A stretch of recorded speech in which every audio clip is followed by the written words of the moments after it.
Foi no 1890 cando en negra noite con gran temporal un cruceiro que viña do norte na costa galega foi embarrancar.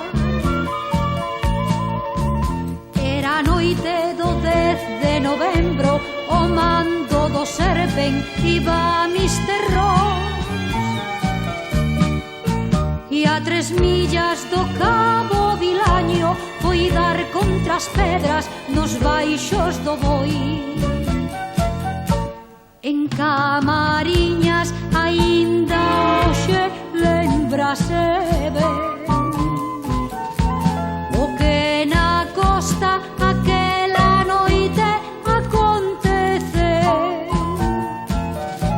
Probes mariños do barco inglés, 173 homes perderon a vida salvándose 3. Esta foi a gran traxedia que nunca na vida eu esquecerei.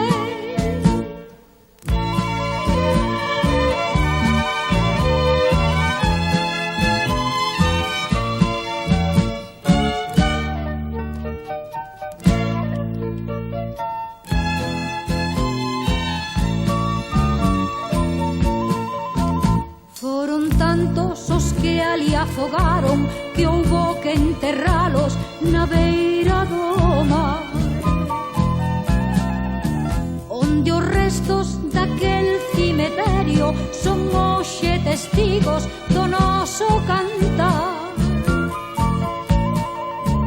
Inglaterra visteuse de loito o saber que o Serpen ali embarrancou.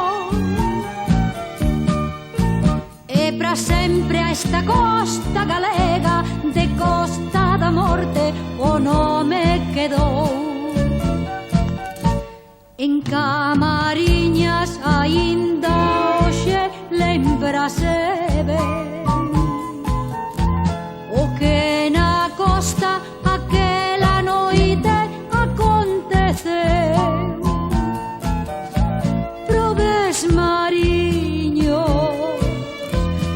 barco inglés, 173 homes perderon a vida salvándose 3. Esta foi a gran traxedia que nunca